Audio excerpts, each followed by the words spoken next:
போச்சு ஆதி உங்களுக்கு? எதுக்காக என்ன அடிச்சீங்க? நான் என்ன தப்பு பண்ண? இந்த அடி உன் அக்கா நந்தினிக்கு விழ வேண்டியது. அவ செஞ்ச தப்புக்கு தான் உனக்கு தண்டனை. என் அம்மாவை காரியத்தை கொல்ல பார்த்திருக்கா. அதுல உனக்கும் பங்கு இருக்குல்ல? இல்ல, நீங்க சொல்ற மாதிரி எல்லாம் எனக்கு எதுவும் தெரியாது ஆதி. ஏய், நீ சொல்றதெல்லாம் நம்புறதுக்கு நான் ஒன்னும் முட்டாள் இல்ல. உன் அக்காக்கு ஒரு முடிவு கட்டலாம் தான் அவ இடத்துக்கு போனேன். என் கையில சிக்காம தப்பிச்சிட்டா. உன் அக்காக்கு ஃபோன் பண்ணி சொல்லு. தைரியம் இருந்தா என்கிட்ட நேருக்கு நேரம் மோத சொல்லு. அதை விட்டு இந்த மாதிரி வேலை எல்லாம் செஞ்சுக்கிட்டு இருந்தா அதுக்கப்புறம் உங்க வம்சமே இருக்கிற இடம் தெரியாம பண்ணிடுவேன்.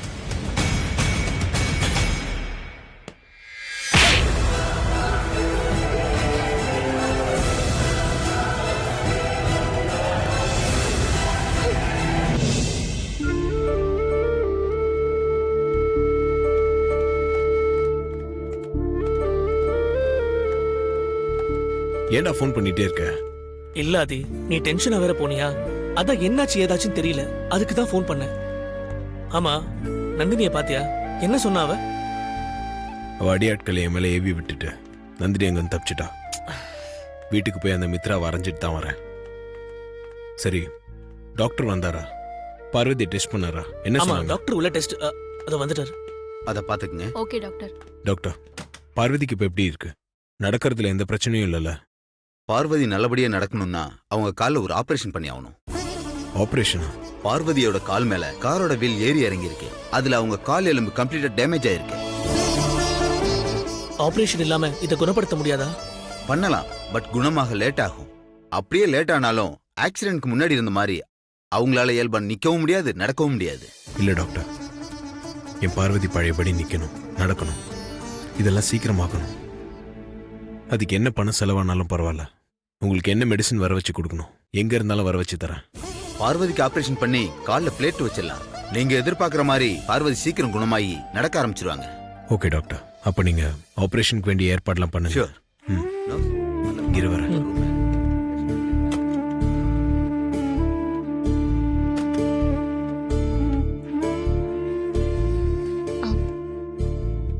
வந்துட்டீங்களா மாமா? நந்தினிய பாத்தீங்களா? அவளுக்கு சரியான பதிலடி கொடுத்தீங்களா? இனிமே அவ அம்மா விஷயத்துல தலையிட மாட்டால? நந்தினி என்கிட்ட இருந்து எஸ்கேப் ஆகி ஓடிட்டா. வீட்டுக்கு போய் மித்ரா வார்ன் பண்ணிட்டு தான் வரேன். இதை எப்படி அவன் நந்தினி கிட்ட சொல்லுவா? எச்சரிக்கை மன்னிப்பெல்லாம் திருந்துறவங்களுக்கு மாமா. மித்ரா நந்தினி எல்லாம் திருந்தாத ஜென்மங்க. அவங்களெல்லாம் சும்மாவே விடக்கூடாது. அவங்கள நான் பாத்துக்கிறேன், அதை விடு. இப்பதான் நான் டாக்டர் கிட்ட பேசிட்டு வரேன். உனக்கு காலில் ஒரு சர்ஜரி பண்ணணும்னு சொல்றாங்க. சர்ஜரியா? பயப்படாத. அடிப்பட்ட காலில் எலும்பு டேமேஜ் ஆயிருக்கான். சர்ஜரி பண்ணி ஒரு பிளேட் வச்சுட்டா நீ பழையபடி சீக்கிரமா நடக்கலாம்னு சொன்னாரு. எனக்கு ஊசி போட்டுக்கிறதுனால ரொம்ப பயம் மாமா. இதுல சர்ஜரின்னு வேற சொல்றீங்க. அது நினைச்சாலே எனக்கு ரொம்ப பயமா இருக்கு. ஓபன் ஹார்ட் சர்ஜரியை இப்பெல்லாம் சாதாரணமா பண்ணிக்கிறாங்க. இது காலில் தானே, இதுக்கு போய் இப்படி பயப்படுற? ஆதி கடவுர் அகிலாண்டேஸ்வரோட மருமக, ஆதியோட பொண்டாட்டி. இந்த சாதாரண சர்ஜரிக்கு போய் பயப்படலாமா? வெளிநாட்டுல எல்லாம் பொண்டாட்டிக்கு டெலிவரி ஆகும்போது பொண்டாட்டிக்கு தைரியம் கொடுக்கறதுக்காக புருஷன் பொண்டாட்டி பக்கத்திலேயே இருந்து அவங்கள நல்லா கவனிச்சுப்பாங்க. நான் வேணா உனக்கு ஆபரேஷன் நடக்கும்போது உனக்கு தைரியம் கொடுக்கறதுக்காக உன் பக்கத்திலே இருக்கட்டுமா? நீ தைரியமா இரு.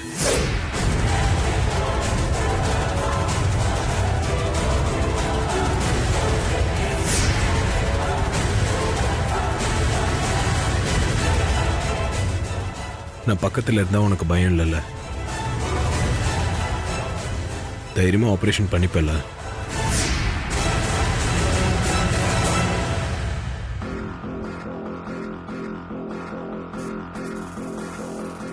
சுந்தரம் வாங்க. நீங்க எப்போ வந்தீங்க? இப்பதான் பெரிய தம்பி வந்தேன். டேய், ஏன் சொல்லிருக்கலாம்ல? அது ஒன்றும் இல்லை சுந்தரம். பார்வதிக்கு காலில் ஒரு சர்ஜரி பண்ணணும்னு டாக்டர் சொன்னார். அதை பற்றி தான் பார்வதி கிட்ட பேசிட்டு இருந்தேன். என்ன கோயில் போயிட்டு வந்தீங்களா? ஆமா பெரிய தம்பி. சரி, நீங்கள் பார்வதிக்கு வச்சு விடுங்க. நான் இந்த சர்ஜரி விஷயத்தை அம்மா கிட்ட சொல்லிட்டு வந்துடுறேன். சரி.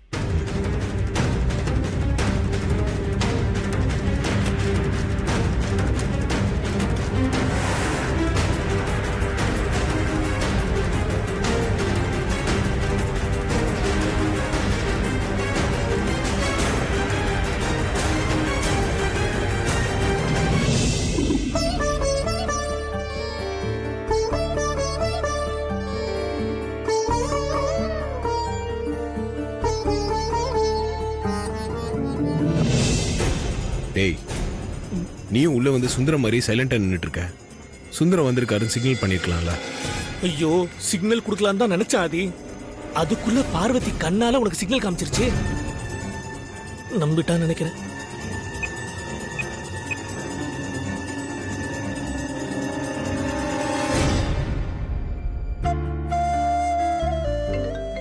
அக்கா நீங்க எங்கயா இருக்கீங்க? நான் உங்க ரூம்ல எல்லாம் போய் தேடிட்டு வரேன். உங்க போனை ஹால்லயே வச்சுட்டு வந்துட்டீங்க. ஆதி போன் பண்ணிட்டு இருக்கான் பாருங்க. ஆதியா? சொல்ல ஆதி, பார்வதி எப்படி இருக்கா? டாக்டர் ஏதாவது சொன்னாரா? பார்வதி கண் முழிச்சிட்டாமா, நல்லாதான் இருக்கா. பார்வதி கால்ல ஒரு சர்ஜரி பண்ணணும்னு சொல்லிருக்காங்க. ஹலோ ஹலோ, நீ பேசுறது சரியா கேக்கல ஆதி. என்ன கால்ல ஆபரேஷன் பண்ண சொல்றாரா? ஆமாம்மா.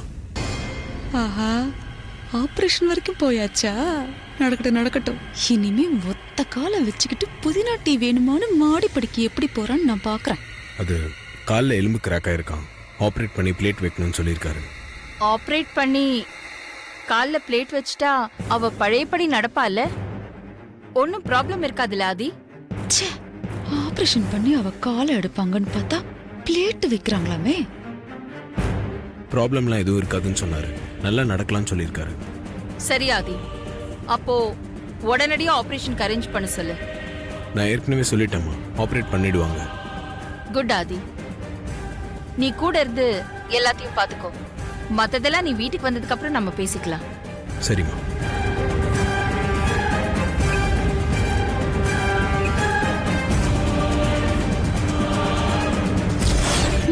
இவங்க சீராட்டலுக்கு ஒன்னும் குறைச்சல்.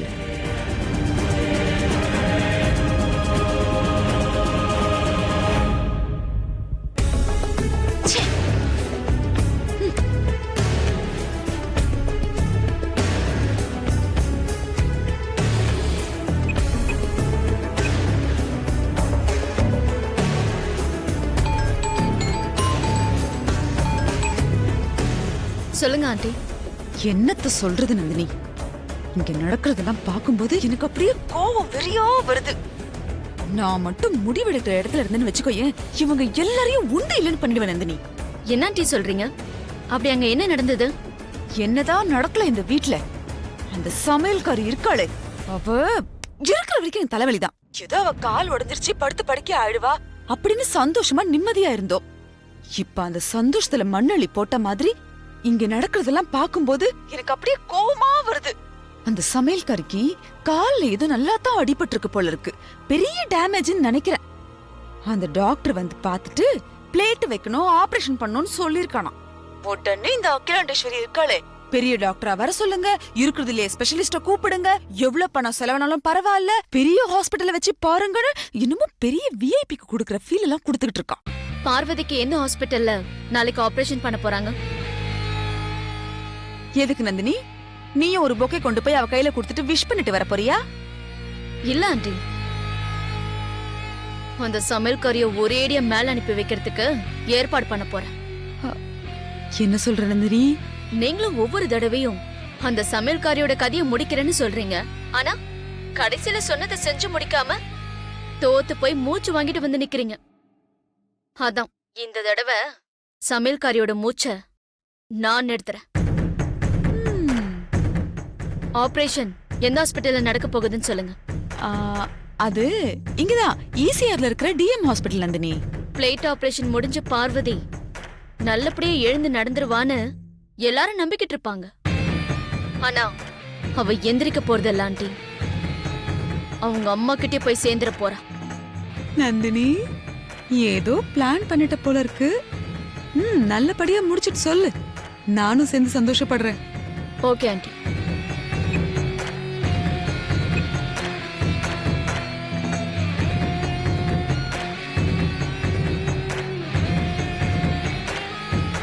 எப்படியோ அந்த சமையல்காரி தொலைஞ்சா சரி.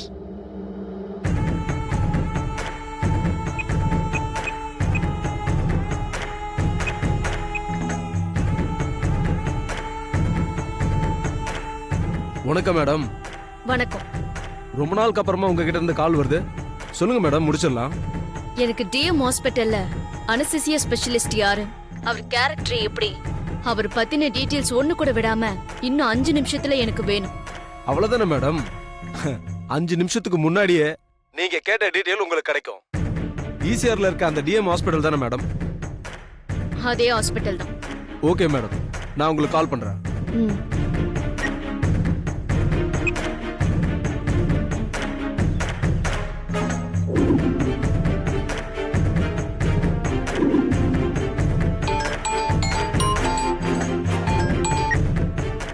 சொல்லு. Madam, TM hospital anaesthesia specialist Ezhil Kumaran.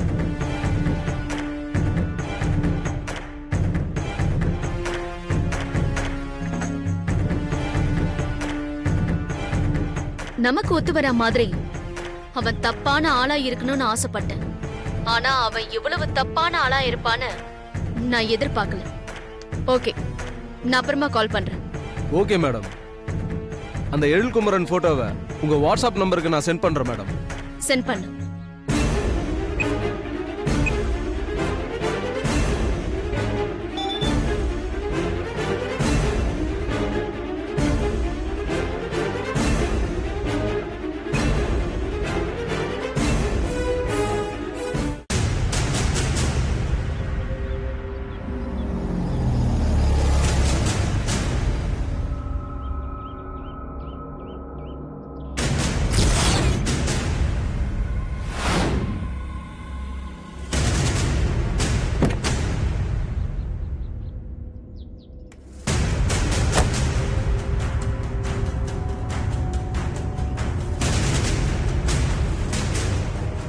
Hello, I am Nandini. Hello. Hello சொன்னா மட்டும் எப்படி? நான் என் பேரு சொன்ன மாதிரி நீங்க உங்க பேரு சொல்லிருக்கலாமே. மிஸ்டர் எழில்குமரன். என் பேரெல்லாம் தெரிஞ்சு வச்சிருக்கீங்க, என்ன உங்களுக்கு தெரியுமா?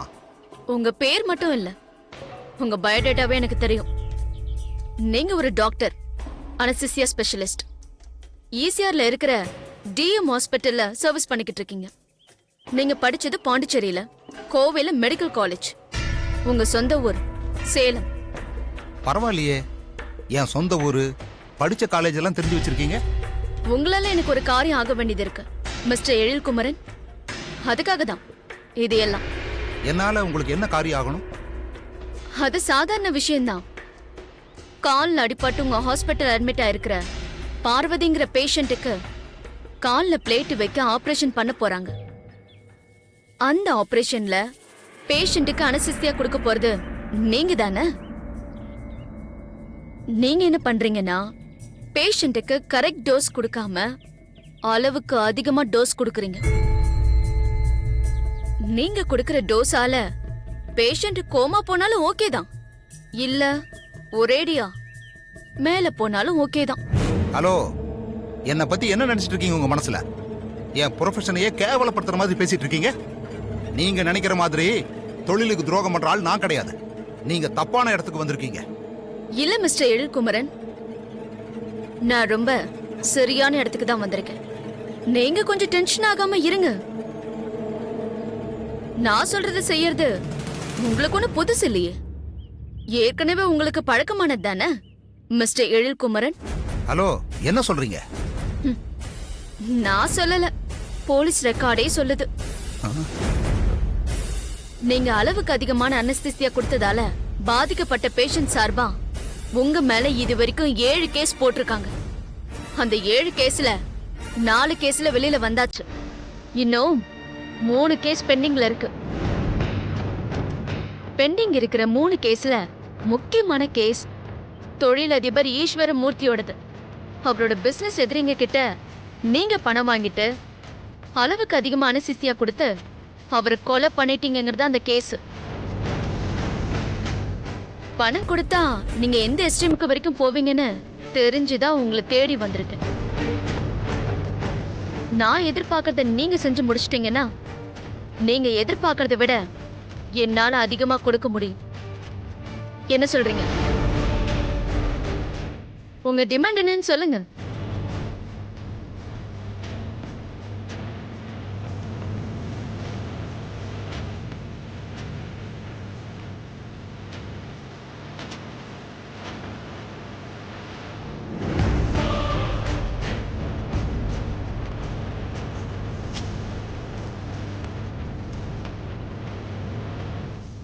blank check.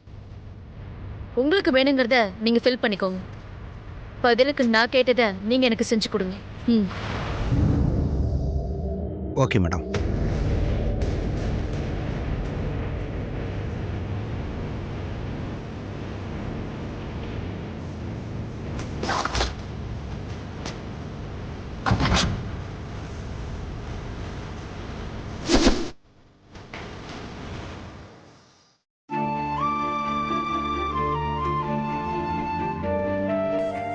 காலு ரொம்ப வலிக்குதா பார்வதி? காலுக்கு தலையணை வைக்கட்டுமா? வேணாப்பா. கணேசா எங்கப்பா? பசி எடுக்குமோன்னு நான் தான் வெளியில போய் சாப்பிட்டு வாடன்னு அனுப்பி வச்சேன் பார்வதி. சரி, அப்போ நீங்களும் போய் சாப்பிட்டு வாங்கப்பா. இல்லம்மா, தம்பி வந்துடட்டும். அதுக்கப்புறமா நான் போய் உனக்கு சாப்பாடு வாங்கிட்டு வந்து கொடுத்துட்டு நீ சாப்பிட்டதுக்கு அப்புறமா நான் போய் சாப்பிட்டு வந்துடுறேன். நீங்க சாப்பிட்டு வாங்கப்பா. நான் சொல்றத பார்வதி, ஐஸ்வர்யாமா, கால் எப்படி இருக்கு? ரொம்ப வலிக்குதா? ஆமாமா, கால் அசைக்கிறது கூட ரொம்ப கஷ்டம். ரொம்ப வலிக்குது. உள்ள எலும்பு கிராக் ஆயிருக்குல்ல, அப்படிதான் இருக்கும். ஆபரேஷன் பண்ணா எல்லாம் சரியாயிடும் பார்வதி. உனக்கு சாப்பாடு எடுத்துட்டு வந்திருக்கேன் பார்வதி. நீங்க எதுக்குமா எனக்கு சாப்பாடெல்லாம் எடுத்துட்டு வந்திருக்கீங்க? என்ன பார்வதி இப்படி கேட்டுட்ட? ஏன் நான் உனக்கு சாப்பாடு எடுத்துட்டு வரக்கூடாதா? நீங்க அம்மாவோட மருமக, நீங்க போய் இந்த வேலையெல்லாம் செய்யலாமாம்மா? நீங்க எதை மனசுல வச்சுக்கிட்டு இப்படி சொல்றீங்கன்னு எனக்கு புரியுது சுந்தரம். நான் பார்வதிய வேலைக்காரியாவோ இல்ல சமையல்காரியாவோ பார்க்கல. என்னோட நல்ல ஃப்ரெண்டா தான் பாக்குறேன். அது மட்டும் இல்ல, ஆண்டிய பார்வதி எவ்ளோ பெரிய ஆபத்துல இருந்து காப்பாத்திருக்கா. அதுக்காக நான் இத கூட செய்யக்கூடாதா? உனக்காக நானே கிச்சனுக்கு போய் என் கையால சமைச்சு எடுத்துட்டு வந்திருக்கேன் பார்வதி. அதனால நீ கொஞ்சம் கூட மிச்சம் வைக்காம எல்லாத்தையும் சாப்பிடணும்.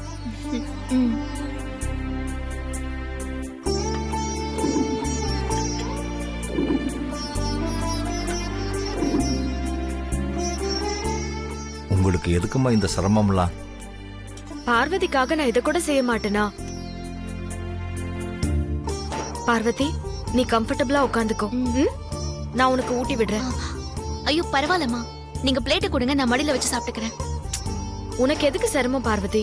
நான் ஊட்டி விட்டா நீ சாப்பிட மாட்டியா? அப்படி இல்லம்மா, அது நான் உன் ஃப்ரெண்டு தானே. ஃப்ரெண்டு ஊட்டி விட்டா சாப்பிட மாட்டியா? காட்டு.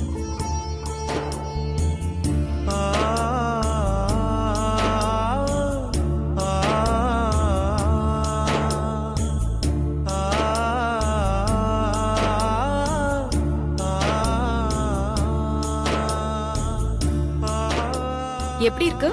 என் சமையல் நல்லா இருக்கா? உன் சமையல் அளவுக்கு வராது, ஆனா மோசமா இருக்காது. ரொம்ப நல்லா இருக்குமா? அப்போ மிச்சம் வைக்காம எல்லாத்தையும் சாப்பிடணும். இந்தா சாப்பிடு.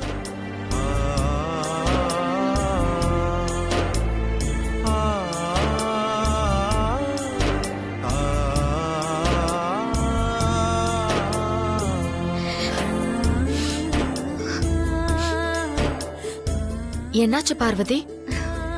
இல்ல, அழாத, சாப்பிடு.